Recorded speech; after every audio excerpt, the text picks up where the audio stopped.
എല്ലാവർക്കും എൻ്റെ പുതിയൊരു വീഡിയോയിലേക്ക് സ്വാഗതം. അപ്പോൾ ഇന്ന് ഞങ്ങളൊരു യാത്ര പോകുകയാണ്.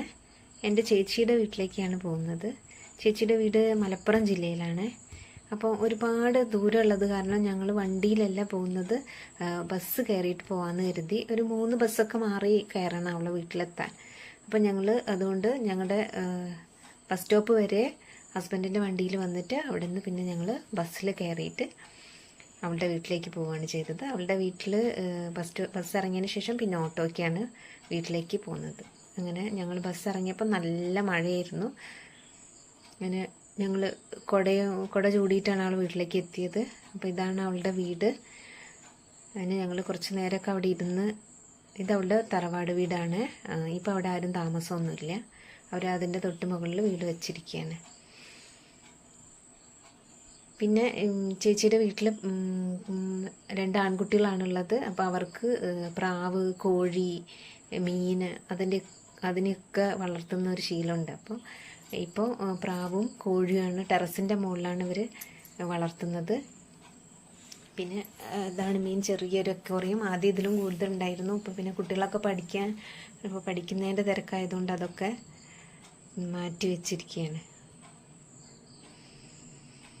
പിന്നെ ഞങ്ങൾ അവിടെ നിന്ന് വേറൊരു ചേച്ചിയുടെ വീടുണ്ട്, അങ്ങോട്ടേക്ക് പോവുകയാണ്. ഇതാണ് ആ ചേച്ചിയുടെ വീട്. അപ്പോൾ ചേച്ചിയെ കുറേ ആയി കണ്ടിട്ട്, അപ്പോൾ ഒന്ന് ചേച്ചിയും കൂടെ കാണാമെന്ന് കരുതിയിട്ട് ആണ് ഞങ്ങൾ വന്നത് അങ്ങോട്ടേക്ക്. അപ്പോൾ ചേച്ചിയുടെ വീട്ടിൽ ആദ്യം നായ ഉണ്ടായിരുന്നു. അപ്പോൾ നായ ഉണ്ടോ നോക്കിയിട്ടാണ് ഗേറ്റ് തുറക്കുന്നത്. അപ്പം ഞങ്ങളെ കണ്ട ഉടൻ ചേച്ചീൻ്റെ മകനുണ്ട്, അവൻ ഓടി കളിക്കുകയാണ് മുറ്റത്ത്.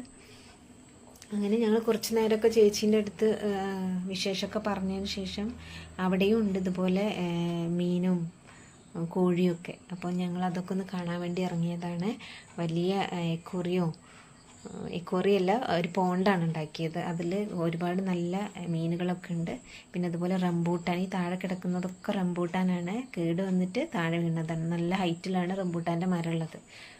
അതുകൊണ്ട് കേട് വന്നിട്ട് താഴേക്ക് വീഴാണ് ചെയ്യുന്നത്.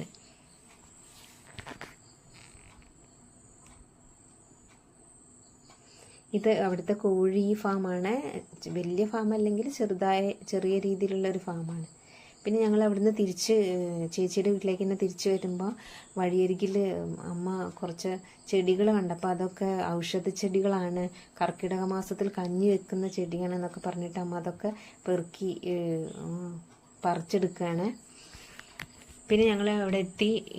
പിന്നെ ഫുഡ് കഴിക്കാനുള്ള സമയമായിട്ടുണ്ട്. അപ്പോൾ അവൾ നല്ലൊരു കുക്കും കൂടിയാണ്. അപ്പോൾ ഒരുപാട് വിഭവങ്ങളൊക്കെ ഉണ്ടാക്കി വെച്ചിട്ടുണ്ട്. കൂടാതെ അവർ ഓർഡർ ചെയ്ത മന്തിയും ഒക്കെ ഉണ്ട്. കുട്ടികൾക്ക് അതൊക്കെയാണ് ഇഷ്ടം. അതുകൊണ്ട് അവൾ അതും ഉണ്ടാക്കിയിട്ടുണ്ട്. പിന്നെ അവളുടെ വീട്ടിൽ തന്നെ കോഴിയെ വളർത്തുന്നുണ്ടല്ലോ, അപ്പോൾ അതിൻ്റെ ഒരു കോഴിയുടെ ഒരു ജീരകക്കോഴിയും കൂടെ ഉണ്ടാക്കിയിട്ടുണ്ട്. അങ്ങനെ ഞങ്ങൾ ഫുഡൊക്കെ കഴിച്ച് കുറച്ച് നേരമൊക്കെ സംസാരിച്ചിരിക്കുകയാണ്. എല്ലാവരും ഒരുമിച്ച് കിട്ടുന്നത് ഇങ്ങനെയൊക്കെയുള്ളൊരു സന്ദർഭങ്ങളിലാണ്. അപ്പോൾ എല്ലാവരും ഓരോ അന്വേഷണങ്ങളും കുശലം പറച്ചിലാണ്. അങ്ങനെ അതൊക്കെ കഴിഞ്ഞേരം ഞങ്ങൾ തിരിച്ചു പോവുകയാണ്. ഇത് ചേച്ചിയുടെ മോളാണ്. ഞങ്ങൾ വന്ന് കുറച്ച് കഴിഞ്ഞതിന് ശേഷമാണ് വന്നത്. അങ്ങനെ ഞങ്ങൾ രണ്ടുപേരും ഒരുമിച്ചാണ് തിരിച്ചു പോകുന്നത്. അച്ഛനും അമ്മയും ഉണ്ടായിരുന്നു. അവർ വണ്ടിയിലാണ്. അവർക്ക് അവിടെ അടുത്താണ്, അതുകൊണ്ട് അവർ വണ്ടിയിൽ ആണ് പോകുന്നത്. അങ്ങനെ ഞങ്ങൾ തിരിച്ച് ഞങ്ങളുടെ നാട്ടിലേക്കുള്ള ബസ് കയറി തിരിച്ച് നാട്ടിലേക്ക് മടങ്ങുകയാണ്. ചേച്ചിയും ഉണ്ടായിരുന്നു. അപ്പോൾ അവൾക്ക് അത്ര ദൂരമില്ല, അവൾക്ക് ഒറ്റ ബസ് കയറിയാൽ മതി. ഞങ്ങൾക്ക് ഇവിടേക്ക് 3 ബസ് മാറി കയറേണ്ടതുണ്ട്. അപ്പോൾ അവളുടെ സ്റ്റോപ്പ് എത്തിയപ്പോൾ അവൾ ഇറങ്ങി അങ്ങോട്ട് പോയി. ഞങ്ങളങ്ങനെ തിരിച്ച് ഞങ്ങളുടെ വീട്ടിൽ